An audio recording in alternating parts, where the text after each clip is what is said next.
WWE Hall of Famer Ricky Morton on the School of Morton podcast talked with the Universal Heartthrob Austin Idol. He provided graphic details about the plane crash that he barely survived. Download the full episode for free at rickymortononline.com. Ever had a dream where you dreamt in slow motion? Oh, yes. Yep. Okay, so this is what happened. We hit impact, and everything became like a dream to me in slow motion. And it was like a spinning slow motion, and water was everywhere. I mean, everywhere. The power of the water hitting me. And it really felt like a dream. I mean, if I would have died then, it would have been, I guess, an easy way out, because I would have never really known what hit me. But all of a sudden, the motion, the slow motion, everything stops.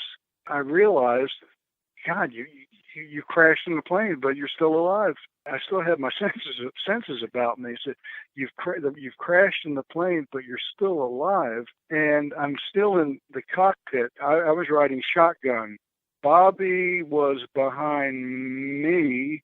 I believe Bobby, I'm pretty sure Bobby was behind. Yeah, he was. Bobby was behind me, and Gary Hart was sitting next to Bobby behind Buddy Colt. But anyway, I realized crashing the plane, you're still alive. That's a miracle in itself. And you got to get out of here and free yourself. And the fuselage, I'm going down with the fuselage. It's sinking, and I'm strapped into my seatbelt. And I'm reaching down, trying to get my seatbelt off, because it's a slow submerging process, but I'm slowly submerging, and I had cowboy boots on.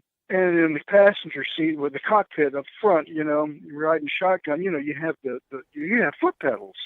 So somehow those foot pedals, my feet got lodged underneath those foot pedals, and it kind of crushed, and I couldn't get my feet out. And now I'm really fighting, because I know now, oh man, you survived the crash, but you're going to drown. That was my next. Yeah, I think now you can't get out. Now you're going to drown, and I'm fighting like a son of a gun to try to free myself up. I get my seatbelt off, and finally, grace of God, I mean, my feet just came out of those cowboy boots, and I came up to the surface.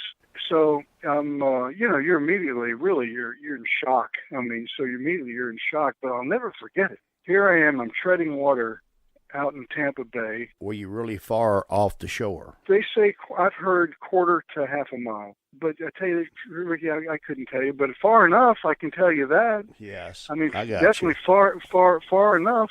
You're in survival mode now. Your adrenaline's pumping like crazy. But I'm treading water, and the water's choppy, obviously, with the whitecaps. It's choppy, and I don't hear anything but water crashing. I hear nothing. And now I'm thinking, I'm the only one that survived, because I don't hear any voices or anything. And I yelled out, hey, is everybody okay? Everybody okay? Nothing. I mean, nothing. And then I yelled out again, is everybody okay? And then I hear Gary Hart say, yeah, I'm over here. And Gary must have been, I don't know, 25, 30 yards from me. I guess, he got thrown out. Then I heard Buddy Colt's voice, but no Bobby Shane's voice. Yes. There was never a Bobby Shane's voice. And Bobby went down with Bobby. I got out. Bobby went down with the plane. He never got out. So I don't know if he was killed on impact or if he drowned, because Bobby couldn't swim. And I do know that he was deathly afraid of the water. I made a couple of feeble attempts to try to look for him, but they were feeble. It's pitch black. You can't see anything. You're in shock. So finally, we made our way to the. Finally, we just saw the lights of the residential area, and we swam to the dock. And Buddy couldn't stand up because of his legs were really messed up. My feet were both crushed. We got down. Fortunately, it was low tide.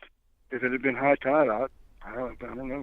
We may all drowned out there, but it was low tide, and Buddy and I were hanging on to this dock, this pier, the doctor's pier, and Gary got up on our shoulders, and like a bloody monster, he went to the house, pounded on the door. A doctor came to the door, and they called the hospital, and 911 did, and they came and scooped us out of the water.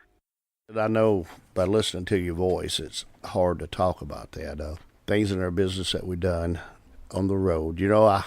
been in a lot of situations, not that bad. I mean, I flew with Ronnie Garvin a couple of times, and Yeah.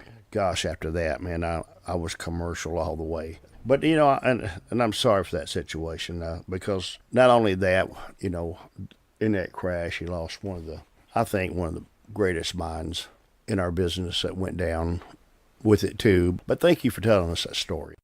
Never really asked you about it before because, you know, it wasn't the right time in the right place. But I think you telling me and letting the fans know, I think it's to understand what you go through to be in our business and what you go through to be now and who you became and all that and to overcome all that, Austin. I mean, that's a lot for me. I may have for you to tell me that. Well, and the thing about it is, you know, life is a learning experience. You know, it's a learning experience, and I tell you, I learned a lot from that. I really learned a lot from that because at the time, you know, I'm a young kid still, you know, and I'm chasing my career, and you know, after I really did all the rehab and you know, kind of got my head back together a little bit, you know, I realized that, you know, life can end real quickly. You know, it's like a light switch. You can turn off the switch and bang, all of a sudden it's all over. So it really helped me kind of get, for me personally, prioritizing what was most important to me.